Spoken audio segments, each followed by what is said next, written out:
Welcome to the first episode of Leadership Lens.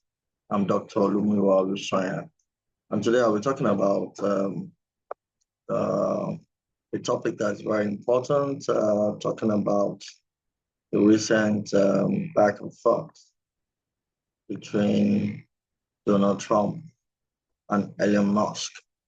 And I titled it, the power dynamics trap, when egos collide.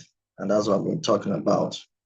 So what do you do when you are dealing with a very powerful person and your ego collide with that person's ego? How do you manage that interaction? How do you navigate very powerful people that are more powerful than you, and you still have to manage your ego and get out of that situation? So when two titans, on one stage, when they clash, the truth about it is that it's like having two unstoppable forces collide, and it can be very tough. And I watched that back and forth, back and forth, back and forth. And what are the things you learn from this experience? What I can see is the fact that it started up as a mutually beneficial relationship between the two parties. And it's something that both of them wanted. Somebody had something that the other needed and could benefit from. Elon Musk brought about $275 million US dollars to the campaign of Donald Trump. And that was a very big war chest, amongst other hundreds of billions of donations towards the campaign. This was very, very strategic, very, very powerful. Elon Musk also wanted to achieve a goal. Number one, wanted to show that he could assist Donald Trump to win. He also wanted to get back at the Democrats because he had a personal beef with the way his child's health was managed in California. His young son changed to a female, and without the parent's consent, as supported by the law in California, where teenagers can actually change their sex without the consent of their parents. And this was very, very unacceptable to Donald Trump. But that's the law. That's the law in the States, and they got away with it. He got hormonal injections, was able to change his gender, and his father felt very bad about it. And he took it very personal, very, very personal. And he changed his political ideology, decided to support the Republicans, but that's history. I don't want to dwell on the politics. By the end of the day, somebody had something to offer, the other also had something to offer, and it was mutually beneficial. I'll donate, I'll support you, you help to win. I'll also be able to push my agenda, what I believe should be the way government is run. And now, it seems as if it has been used and it has been done, because the same savings funds he was hoping to save with Doge, it seems as if Donald Trump is even wasting more money with the new bill that's coming out, spending bill that's coming out. So it feels slighted. It was like, so what's the point? If I'm going to be joining your government, you have to save a lot of wasteful spending, and at the end of the day, you are doing the same thing that I set out to achieve with Doge. Then as well what am I gaining? Now, of course, he's not happy with the tariffs and the rationale behind it. He doesn't believe in it. And he feels that it's going to hurt the economy. So the idea is that a lot of these entrepreneurs, a lot of these global leaders in business are doing business globally. So those decisions of Donald Trump is actually going to hurt their business in the long run. And they have to start speaking out. And it's already happened. So what's the first lesson at the end of the day? Like I said, we're not dwelling on the politics. And the first lesson for me is that, power struggles can destroy your organizational effectiveness. You can actually have a power struggle with a very powerful individual or a corporation or a government, and it can destroy your organization's effectiveness, efficiency, profitability, and can actually wreck your company. And that's what's already happening to Tesla. They will bounce back. They will get their alignment right and continue to focus on what they're doing. But you can agree with me that there's been a lot of distraction from the focus, from what the company is set out to do, and is actually, causing a lot of stir in the market, because when you have a business leader, somebody driving something that big globally, that draws into politics and start getting into sentiment and things that are not business related. In fact, it has nothing to do with the vision, the mission of the company, what he has gotten himself involved in. And he's the face of the company. He's highly instrumental in driving the outcomes of the organization. Then for me, I see that as loss of focus, loss of alignment, and it's a big distraction for the organizational goals already set by Tesla and also all the subsidiaries and sister companies. As a leader, you don't want to get yourself involved in things like that. That would distract you from your organization's vision, mission, and your target and your outcomes you set for yourself. And that's why, as business leaders, you should try and stay apolitical as much as you can and not let politics affect your business. When you start speaking politically, you start going head to head against world leaders or your president or things like that. It can be very disastrous. It can be very, very disastrous, because what did Donald Trump did? He announced that he's canceling all contracts, with Elon Musk companies. And this is not good for the business. It's not good for the stocks. The stocks plummeted immediately, lost about $34 billion within 24 hours or 48 hours. These are very, very, very, very, very, very, very scary things that you don't want to happen to your business if you are dealing with government, or even if you're not dealing with government, you want to avoid politics as much as possible. So power struggle should be avoided. It's just wisdom. Avoid the power struggle. If I were in the shoes, I wouldn't have gotten involved in politics. I might have donated that same amount of money, but without saying a word. I don't have to get involved, being in the photo ops, gracing the pages of newspapers, being very, very out there, speaking as if I'm a candidate, I'm a politician. I don't have to do that. Donate what they want to donate. They need the money for the campaign. They will get by, and they will have won the election without you saying a word.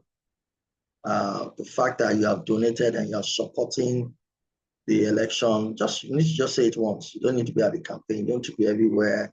You don't have to be at Donald Trump's office and all those things. And he didn't have to accept that appointment. He didn't have to accept that appointment.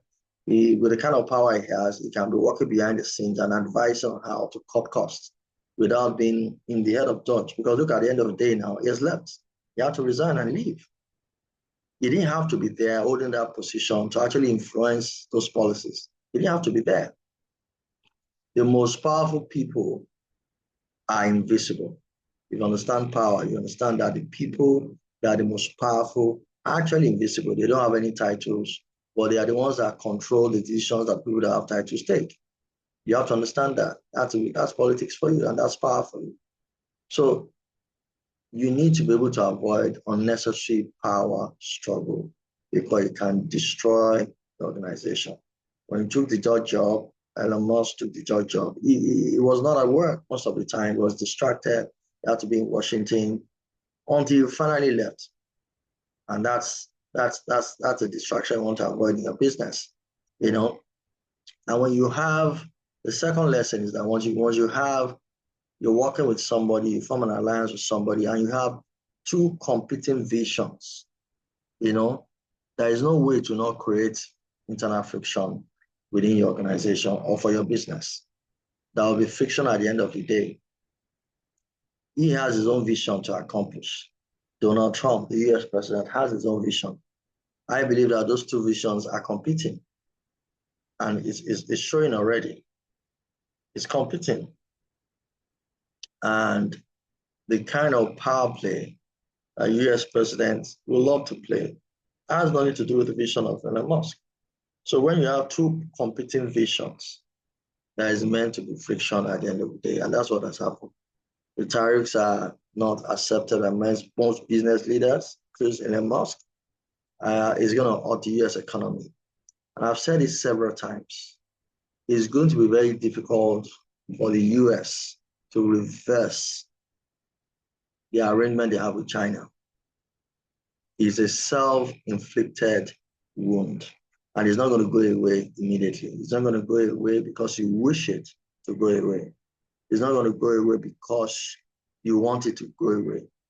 It can only go away when you have a long-term strategy to reverse what you have done. They are actually empowered China to be your manufacturer, to be the manufacturer of most goods from the US. As far back as 70, business process outsourcing was really promoted by Wall Street and big businesses. And American business started outsourcing production to China. And in return, they got lower cost of production and higher profits, higher dividends, higher bonuses, and things like that. And they got addicted to it. And what happens when you ship your production to another country? You empower that company's labor force, manufacturing process, and you actually teach them your technology. Because if you innovate, you bring out something novel, a new technology, a new device, somebody has to manufacture that device, somebody has to manufacture that product. In the process of manufacturing that product, you're going to teach them your technology. You're going to teach them what that product is all about, because they are going to produce it for you. So they have the template at the end of the day.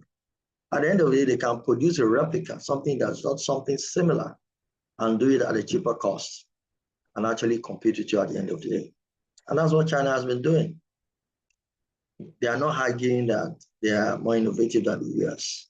But whatever you innovate, whatever you produce, you're going to bring it to them to manufacture for you. And in the process of manufacturing for you at large scale, regardless of how many NDAs you sign with them, they're going to learn about that product. They're going to learn about that technology. They're going to learn about that innovation, and they will replicate it. It's as if nobody can hoard knowledge in this world. You may have the patent and all that. They may not do it exactly. It may not be an exact replica, but they will replicate. They will produce something similar, and they will produce it cheaper, and they will compete with you at the end of the day. There is nothing you can do about that.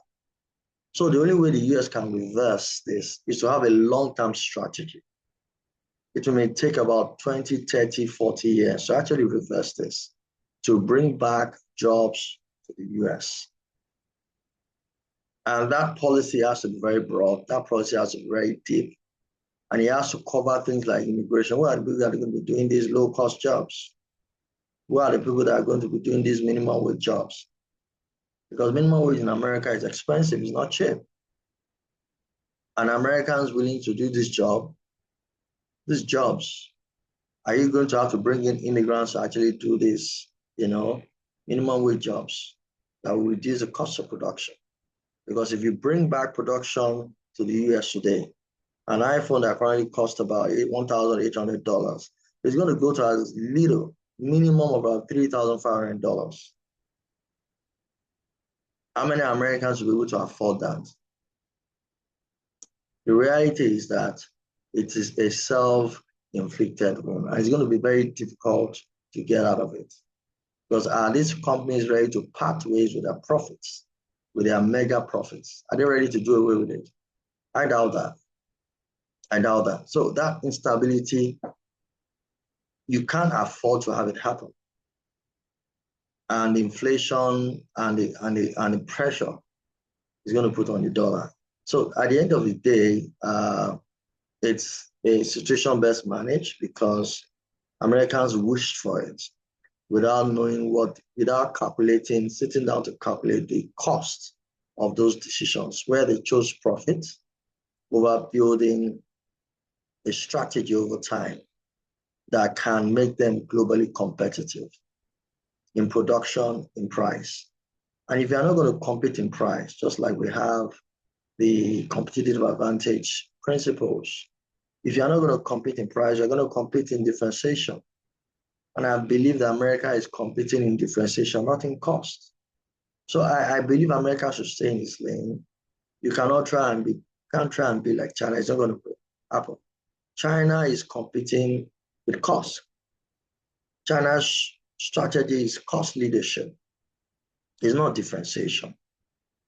And I don't think it's niche focused too. It is cost leadership. You want to produce a product at the cheapest cost at the highest quality, you get it in China. That's the strategy. And they are achieving it. And they are doing well with that. So you cannot match that. So getting back to our topic, competing visions will always cause internal friction. China had a vision to be the manufacturer of the global manufacturer, give you value at a lower cost. America does not have that. America differentiates. America innovates with technology, customer service, R&D, and all that. So you cannot be all things to the world. That's a reality, you know. And the third point I would like to share is that successful leaders know when to lead and when to collaborate. Elon Musk should have known when to lead and when to collaborate. The time to collaborate with Donald Trump was during the election. Donate the money, show your face, give your support, but don't get involved in the politics. Don't get involved in the running of the government. It's not going to help you. You're not a politician. You're not an administrator. You're a business leader. Face your business. And there will always be opportunities to collaborate. And there's nothing wrong with that. He has won the election. I won the election. You did not need to accept that job. You could have still influenced the policies of Dodge without being the head of Dodge, without taking up that appointment, even for a short period of time. You didn't have to be there. You didn't have to show yourself, your face. You didn't have to be the one making those speeches. And you could have still been behind, being invisible, influencing those decisions at the end of the day. If he had done that, it wouldn't have felt so bad that he was used. He put himself out there. And the same thing was trying to prevent is now being done. Wasteful spending, the budget is out of proportion and all that, you know. So in summary, establish a clear decision, you know, and make sure that you understand where your power play. Stay where your power, you know, limits are. Don't get involved in playing in a space where there will be conflicting vision with the person you are collaborating with. And make sure that you prioritize what your own organization goals are. Whether you are collaborating with somebody, look at it. This collaboration, is it going to hurt my business? Does it align with the fundamental focus of my business and what I want to achieve this year over the next 5 years? If it doesn't, just stay in your lane. If you want to provide support, you can provide support invisibly. You don't have to put your face to it. You don't have to do that. And once you do that, you can have an opportunity to achieve what you want to achieve. And you will be able to still support any cause you want to support. So my question to you as we round up is this: which leadership style would you have chosen in this situation? If you were Elon Musk, how would you have managed that power dynamics? I'd like to see your comments in the comment section. Let me know what you think about this, what I've said, and what would have been your approach to this situation. I've shared mine, and I believe that it resonates with many leaders that are also business leaders, because what he should have done earlier is what he's now doing now. He's taking a backstage and he's speaking.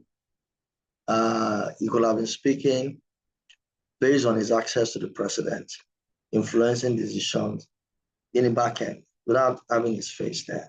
So those are attacks that, at the end of the day, was targeted at Tesla and all the associated companies would not have happened. He put himself there, he was talking, became the spokesman of the government. He was talking too much, he took up an appointment, and you're a business leader. Shareholders are waiting for you, staff are waiting for you. There's so many things, so many important things that needed to be attended to. And you are deeply doing politics. So if we were in shoes, what style would you have chosen? And I would like to hear from you. Go to the comment section and let me know what you could have done better. Thank you very much. We're going to be speaking about other things. Watch out for the next episode. still on this topic. We're going to look at it at, from another angle, and we're going to be speaking to you. See you in the next video. Thank you.